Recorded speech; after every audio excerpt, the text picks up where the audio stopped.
हम भगवान शिव की इस कथा यात्रा में सोमनाथ ज्योतिर्लिंग और मल्लिकार्जुन ज्योतिर्लिंग की कथा सुन चुके हैं और आज हम बात करेंगे उज्जैन में स्थित महाकालेश्वर ज्योतिर्लिंग के रहस्यों और रोचक कथा के बारे में। तो चलिए सबसे पहले हम सुनते हैं एक पौराणिक कथा जिसमें छिपा है इस महाकालेश्वर ज्योतिर्लिंग की स्थापना का रहस्य। उज्जैन नगरी जिसे प्राचीन काल में अवंतीपुर के नाम से जाना जाता था। एक समय उज्जैन नगरी में वेद प्रिय नामक ब्राह्मण रहते थे। वे अपने घर में प्रतिदिन 24 घंटे उनके द्वारा स्थापित शिवलिंग की पूजा अर्चना करते थे। वे शिवजी के अनन्य भक्त थे। उनके 4 पुत्र थे जिनमें सबसे बड़ा था देव प्रिय और उसके बाद प्रियमेधा, सुवृत और सुव्रत। ये चारों पुत्र भी अपने पिता के समान ही भगवान शिव के अनन्य भक्त थे। अपने दिन का अधिकतर समय वे महादेव की पूजा अर्चना और उनके गुणगान करने में ही व्यतीत करते। उनके घर में निर्विघ्न रूप से हमेशा यज्ञ चलते रहते थे। भगवान शिव की आराधना के फलस्वरूप उन्होंने ऐसी सद्गति प्राप्त कर ली थी जो कि संतों को भी दुर्लभ होती है।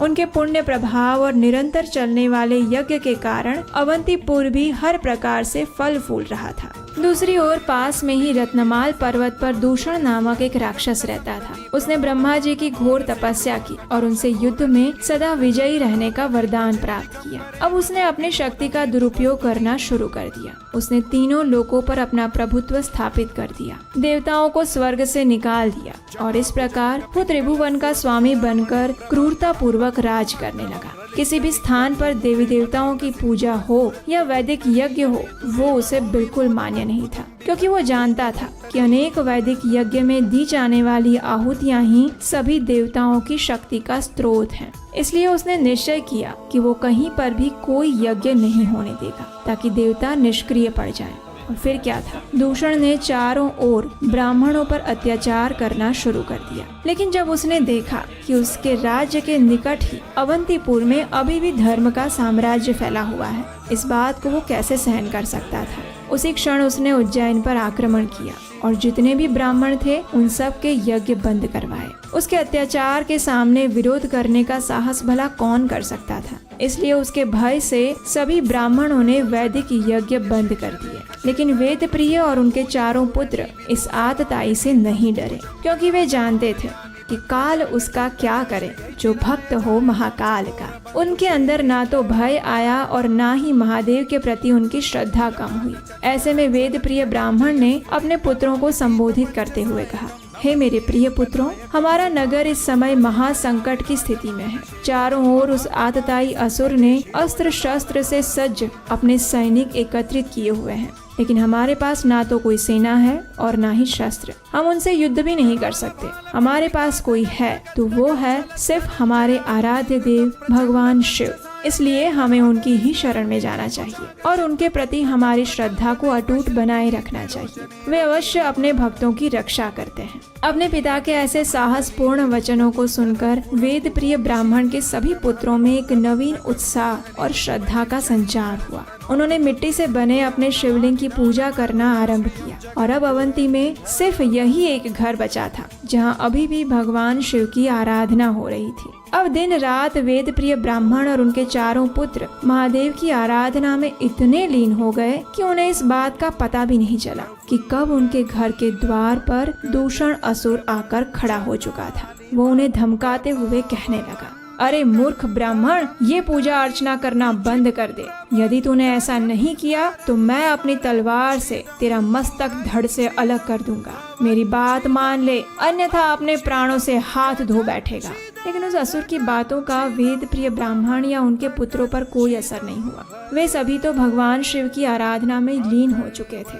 उन्हें इस प्रकार ध्यान मग्न अवस्था में देखकर दूषण ने अपनी सेना के साथ उन पर आक्रमण करने लगा और उसी समय एकाएक धरती कांपने लगी, आसमान गरजने लगा। जो पार्थिव शिवलिंग वेद प्रिय ने स्थापित किया था उसमें भयंकर कड़ाका हुआ और उसमें से विशाल काय महाकाल प्रकट हुए। सिंहनाद करते हुए उन्होंने उस असुर से कहा, अरे मूर्ख, तूने मेरे भक्तों पर अत्याचार किया है।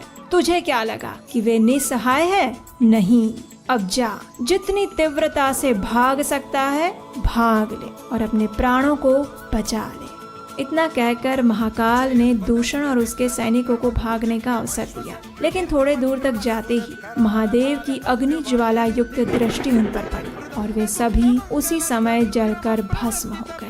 त्रिलोक पर शासन करने वाला दूषण असुर अब राख का ढेर बनकर पड़ा हुआ था। असुर का नाश होते ही देवतागण आकाश से पुष्प वर्षा करने लगे। चारों ओर मंगलमय ध्वनि और दुंदुभियां बज उठी। ब्राह्मण पुत्रों की भक्ति और निर्भयता से प्रसन्न होकर महाकाल ने उनसे कुछ वर मांगने के लिए कहा और तब वेद प्रिय ब्राह्मण ने महादेव से विनती की, हे शंभु, आपके दर्शन मात्र से हमारी सभी मनोकामनाएं पूर्ण हो गई है। हमारी यही इच्छा है कि आप हमें इस भौतिक जगत से मुक्ति प्रदान करिए, और दूसरा ये कि जिस शिवलिंग की हमने आराधना की है और जिसमें से आप प्रकट हुए हैं, उसमें आप सदा सदा के लिए विराजमान रहिए और सृष्टि के जीवों का कल्याण करें। जो भी आपकी शरण में आए, आप उनकी रक्षा करिए। महादेव ने ब्राह्मण की मनोकामना को पूर्ण करते हुए अपने तृतीय प्रकाश स्तंभ महाकाले शक्ति महाकाल के दर्शन करता है। उसे स्वप्न में भी कोई दुख नहीं आता। सभी इच्छाओं की पूर्ति के साथ साथ वह व्यक्ति मोक्ष प्राप्त करता है।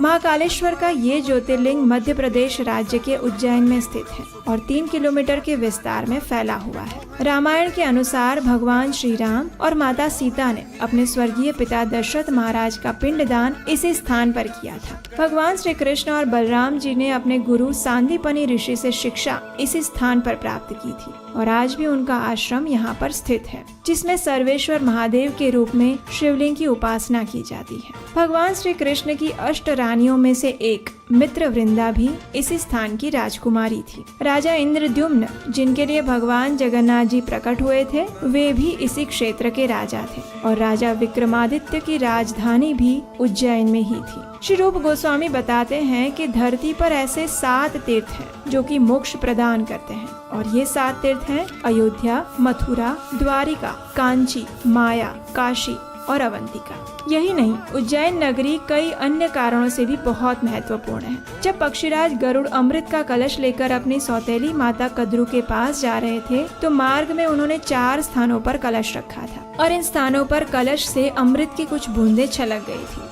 ये 4 स्थानों में से अवंतिका यानी उज्जैन भी एक है। इन चारों स्थान पर महाकुंभ का आयोजन होता है। भगवान विष्णु की कृपा से उज्जैन में क्षिप्रा नामक एक नदी प्रकट हुई। यदि कोई इस पवित्र पावन क्षिप्रा नदी में स्नान करके फिर महाकालेश्वर ज्योतिर्लिंग का दर्शन करता है, तो उसे सभी 12 ज्योतिर्लिंगों के दर्शन करने का फल प्राप्त होता है। जब राजा विक्रमादित्य अपनी राजधानी अवंतिका में निवास करते थे, तो उन्हें यह अनुभव हुआ कि साक्षात महाकाल यहाँ विराजमान है। इसलिए उन्होंने घोषणा की कि उज्जैन के राजा वे नहीं बल्कि महाकाल है। इसके पश्चात राजा विक्रमादित्य केवल दिन के समय ही उज्जैन नगरी में रहकर अपना राजपाट का कार्य करते और सूर्यास्त होते ही शयन करने के लिए उज्जैन से प्रस्थान कर जाते। उनके वंशजों ने भी इस प्रथा का अनुगमन किया। उज्जैन में स्थित महाकालेश्वर ज्योतिर्लिंग का ये मंदिर विश्व में एकमात्र ऐसा मंदिर है जहाँ दक्षिण मुखी शिवलिंग स्थापित है। यहाँ भस्म आरती की विशेष परंपरा है जो अपने आप में बहुत अनोखी है। यहाँ प्रतिदिन भगवान शिव को विभिन्न रूपों में सुंदर श्रृंगार किया जाता है। इस भव्य मंदिर में महादेव के तांडव नृत्य को दर्शाते हुए 108 विशाल स्तंभ है। ये मंदिर इस ब्रह्मांड के केंद्र बिंदु पर स्थित है और इसका प्रमाण ये है कि उज्जैन से सोमनाथ की दूरी है 777 किलोमीटर, ओमकारेश्वर की दूरी है 111 किलोमीटर, भीमाशंकर की दूरी है 666 किलोमीटर, काशी विश्वनाथ, बैजनाथ और मल्लिकार्जुन की दूरी है 999 किलोमीटर, केदारनाथ की दूरी है 888 किलोमीटर, त्र्यंबकेश्वर और घुश्मेश्वर की दूरी है 555 किलोमीटर और रामेश्वरम की दूरी है 1999 किलोमीटर। ये आंकड़े यही कहते हैं कि उज्जैन न सिर्फ भारत का बल्कि संपूर्ण ब्रह्मांड का केंद्र बिंदु है। और इस बात का प्रमाण वराह पुराण में भी मिलता है कि महाकालेश्वर ज्योतिर्लिंग संपूर्ण ब्रह्मांड की नाभि पर स्थित है। तो ये थी आज के महाकालेश्वर ज्योतिर्लिंग की सुंदर पौराणिक